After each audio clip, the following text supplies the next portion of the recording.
I got 99 problems, but my health ain't one. Hit me. To update on my HIT challenge, high intensity interval training challenge. I'm doing it. I'm doing the motherfucker. Something I've noticed about my mentality is if someone tells me how to do a fun thing, that challenges the funness of the activity. I exercise according to my own schedule normally outside of a challenge. I've been vlogging my breakdancing and dancing progress ever since the beginning of the pandemic. That was by choice. That's what I chose to do. I also chose to enter this HIT challenge, and by all accounts, it's still been a fun time. But for some reason, because this challenge involves metrics for free swag, that's affected my feeling and thinking about the exercise that I'm doing. The fun is different. Dare I state that the fun is less. The feeling is more, the thinking is more along the line of responsibility. That can also be something that people chase, but I chase it less. In any case, I'm on track. I'm about a third of the way through the challenge, so the end will coincide with about the end of the Olympics. That's a good parallel that's been happening because in any case, when Olympics are upon us, I tend to extremely focus on watching as much as I can. Thanks to our resident Lex Luthor, Jeff Bezos, we at least have the technology to follow along. Amazon Prime has CBC's Olympic coverage streaming live 24/7. So I've been watching that, and I've been completely immersed this time during a global pandemic. Before the Olympics, in the last couple cycles, have coincided and maybe conflicted with my adventure traveling, my extreme sporting, my wild animal encounters. So those three things take precedence over the Olympics. But even so, I follow sports in general. In particular, last week I mentioned the sport high performance mentality. Were my words prophetic? Simone Biles, the American gymnast, best ever, greatest of all time, has, as of today, removed herself from two competitions, the women's team gymnastics event and the women's individual all-around gymnastics event. Of course, the talking heads have bantied their arguments back and forth as to whether Simone is a hero, a role model, or a weak shirker. Am I gonna weigh in? As someone who's individualistic and who thinks individually, I'd always argue that whatever you do, you have to defer to yourself first before you defer to others, including society.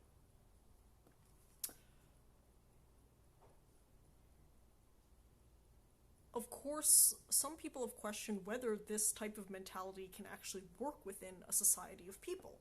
Yes, it can. Essentially, you just enter into the arrangements or contracts that you're comfortable with. I forego all of the major contracts that people tend to invest their time in. Marriages, mortgages, mating, the 3 M's. I avoid all that shit. So, is that a problem? Well, I'm being very upfront about the fact that I avoid all that shit, so those contracts have no bearing on my life and how I live it. The difference would be what happens if you enter into a contract or arrangement and then break it off. Well, generally speaking, for all of the things I mentioned, aside from mating, people have actual written contracts that state the consequences or payments in any form due to the offended party. I'd assume that maybe Simone Biles is breaking some legal contractual obligations. In that case, she'll pay whatever price has been contracted and then she'll move on. Do I think about human interactions in this transactional, contractual way in general?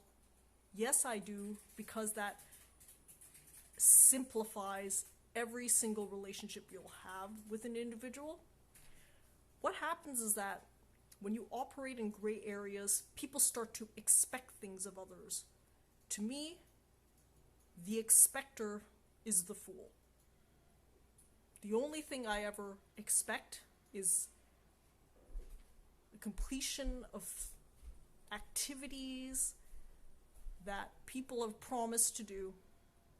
If they fail, I never really judge character too much, and I think more about, okay, you've offended me, I'm owed something legally. I might pursue it depending on the amount. If it's small, maybe my time's best spent moving on. But in any case, I think less about people as moral failures and think more about just this transactional legal approach.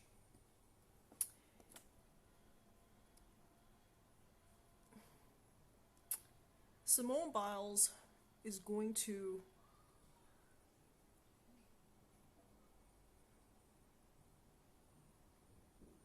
pay what she needs to pay, if anything at all, and move on, because she's got the money to. But what about those things that are what we call more social contracts? Those are tough because those have been one-way forced, actually. Are they even conscionable contracts? Is it right to expect someone to do something because you expect them to do it? Is that a thing? The reason why I defer to the legal framework is because, in general, everything, the major things that are important between a human to a human are covered either by tort contract law or criminal law. So, all the bodily harm, property harm, all of that, you're covered by the law, as long as you roughly follow it. So then outside of that is where we have the debate. Does Simone Biles owe her country a duty to perform? Does she owe her country a duty to perform at her own expense? I'd argue that aside from sponsors, business partners, and other people that have entered into a legal business arrangement with her, the rest of the motherfuckers can go fuck themselves, because she owes no one a performance. If she has something that supersedes the Olympics at this point in time, she has made that judgment call for herself. The thing is that maybe Simone Biles has only revealed what she's comfortable revealing, but I'd argue as a multiple gold medalist from Rio, she's earned the right to decide what's more important. The Olympics were obviously important to her, but something came up that's even more important to her. She's allowed to make that judgment. If it were a physical injury, we'd understand. If it's a mental condition, we should also understand. Does she even owe an explanation? I think it really depends. Maybe, again, contractually, legally she might. But aside from meeting those obligations, those responsibilities in tort, contract, criminal law, all the other stuff that people like to one-way force as societal contracts, they can go fuck themselves. That's what I think.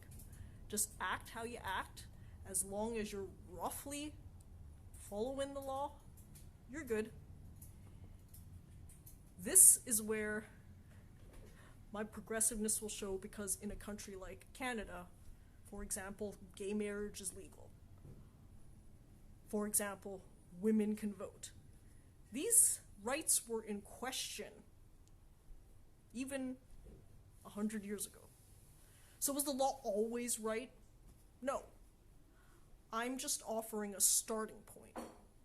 I'm offering a starting point to let you simplify your life, and to also have a different point of view about what we genuinely owe each other in society. Again, to reiterate, as long as Simone Biles has done what she needs to do contractually to her sponsors, business partners, and other people who have a business relationship with her, I think she should be free to do whatever the fuck she wants, including disappoint people. Why do you expect other people to rise to your standard of interaction with them? You know how many disappointing people I've met in my life? Mostly, they're disappointing. You know how I combat against that? I rely on myself, and I entertain myself. So when I'm being comedic, I'm doing it to make myself laugh instead of others. When I'm storytelling, I'm doing it to entertain myself rather than others. Now, of course, this sounds like a very selfish way to live, and indeed, in some ways it is, but it's also a way that allows every individual to be themselves. It allows them the freedom to actually be the adults they so choose to be. Adulting is such a cult, but I think adulting is defined in a very narrow bandwidth. If you have a mortgage and a marriage, you're somehow an adult now, but there's plenty of people I've met with mortgages and marriages who are batshit crazy, ridiculous, and have no mental capacity in their own lives.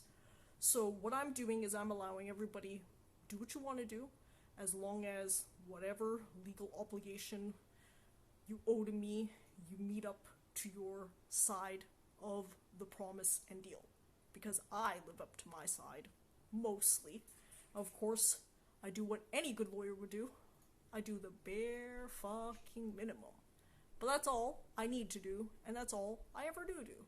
So then that means when it comes to duty, when it comes to societal contracts, which they've named wrongly, I fight against that.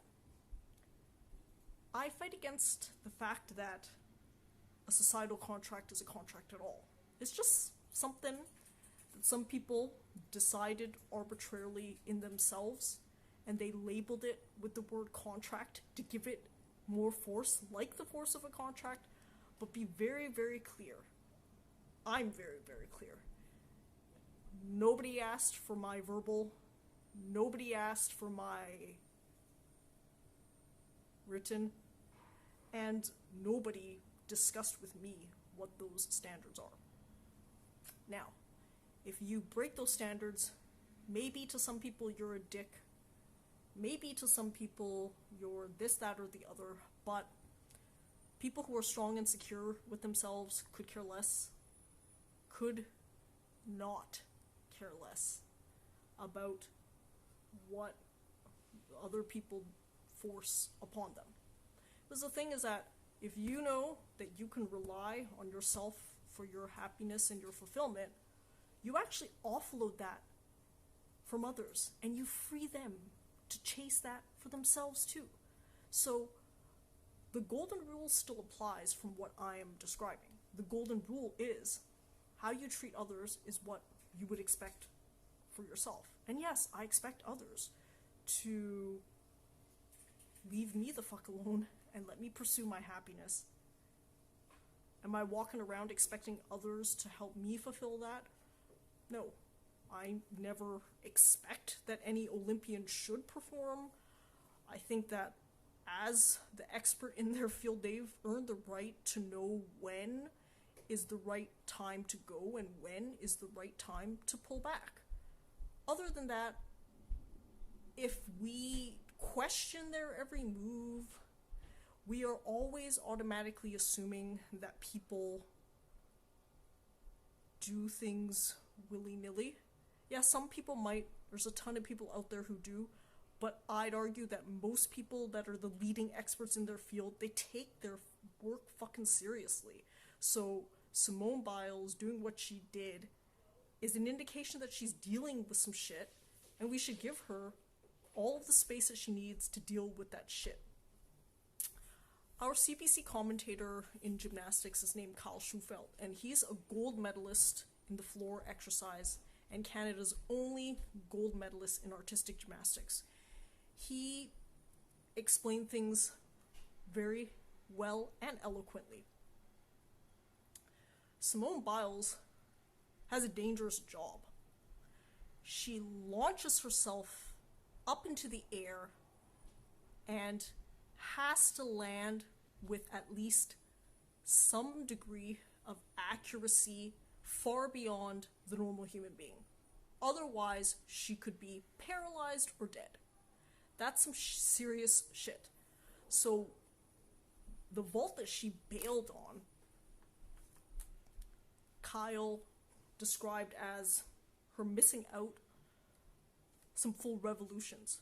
To be honest, the fact that she still landed on her feet, something that many people were surprised.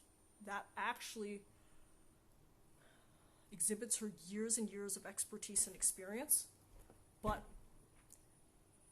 if you're close to the edge, part of being an expert is knowing when you're at the edge.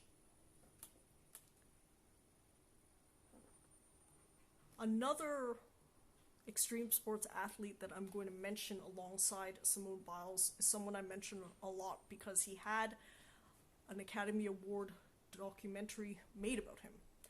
Alex Honnold is a free solo climber and all-around rock climber who ascended a face of Yosemite without ropes. I watched a TED Talk with him, and he explained that before he ascended in that death-defying, gravity-defying adventure, he fucked up sometimes, and sometimes in ways where he could have seriously injured or killed himself. I myself as an adventurer have done this as well. That's why I know that there's a fine balance between taking risks and being reckless. Part of being an expert is knowing the difference between the two. And sometimes, as much as the engineer in me wants to calculate it to the ninths, it's intuition. It really is. As someone who's been to some risky countries, participated in some risky sports, and encountered some risky animals, I know that my intuition has played a part in keeping me right on my edge of ability.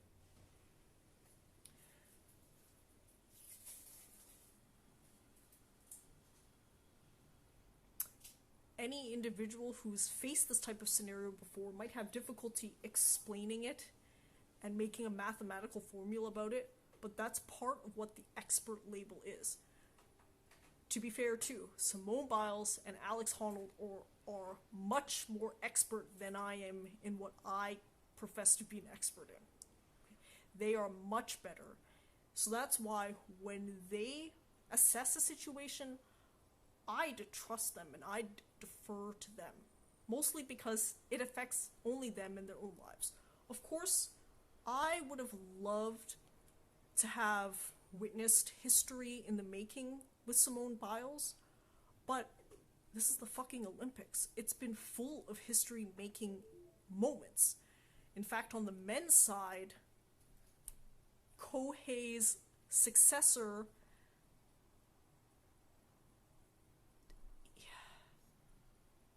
I'll butcher his name, won the gold medal, and I watched that battle between him, the Russian, and the Chinese gymnast. Okay? The Olympics has been full of moments like this.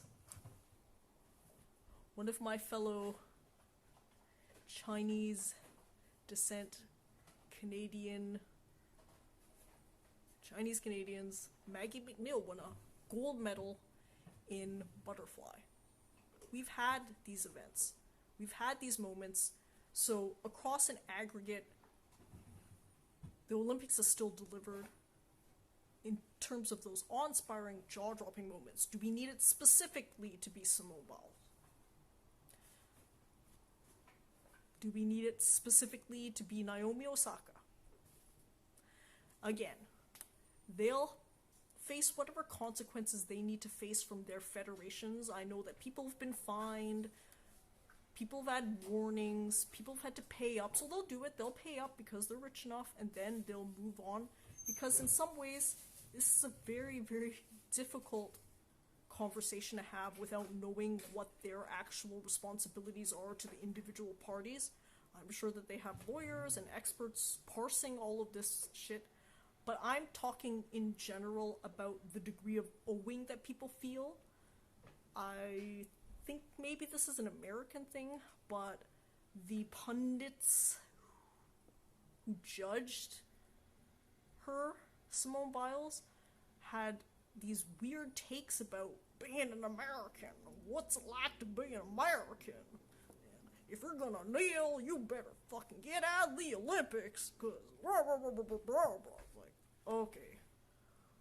Who told you that this certain action means you're an American? Or this certain action means that you're this? Or this means you're a traitor? Or this means you're a hero? This is just your own opinion, and you're free to have your opinion. But what if I were to come and audit your life and question something you do day to day as whether you're an American? Last I checked, an American is either born or naturalized, just like in Canada. So when people often talk about how I'm more this than you, especially in a nationalistic sense, I'm gonna be real with you, there's some racist undertones there. Because I think that's something that's underneath the surface. Is it the main thing? Yeah. To be completely honest, I've discussed biology before, and Brett Weinstein, the evolutionary biologist, explains this much better than I ever could.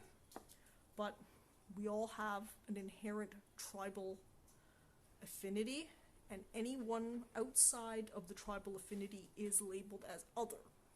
Some people's other is different than others, but race could be a determining factor, gender could be, sexual identity could be, many, many things could be. And so, going back in time, obviously powerful people have used whatever they could to basically keep the other out, and there's still remnants of that. But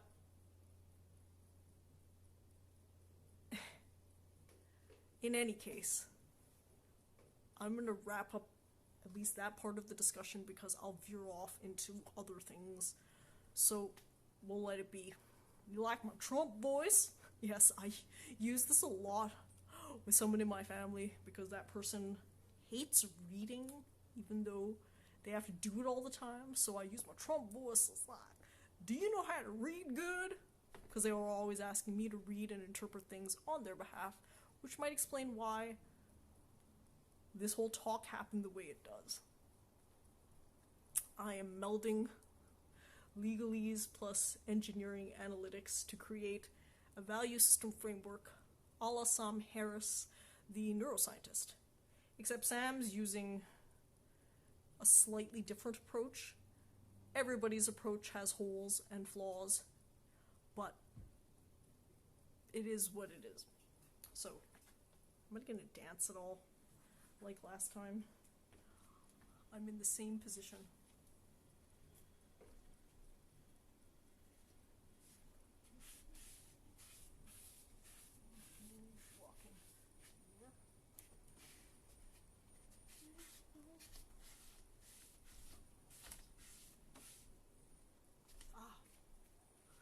Yes, just so I've actually done something dance related every vlog.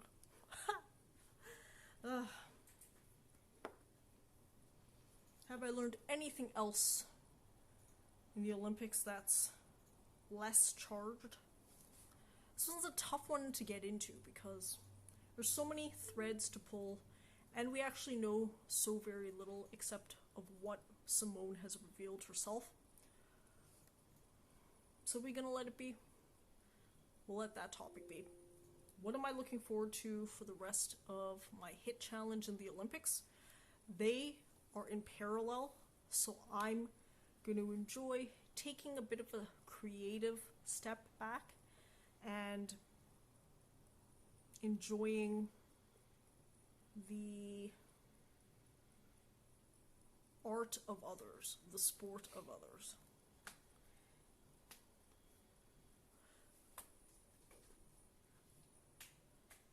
The marquee events are probably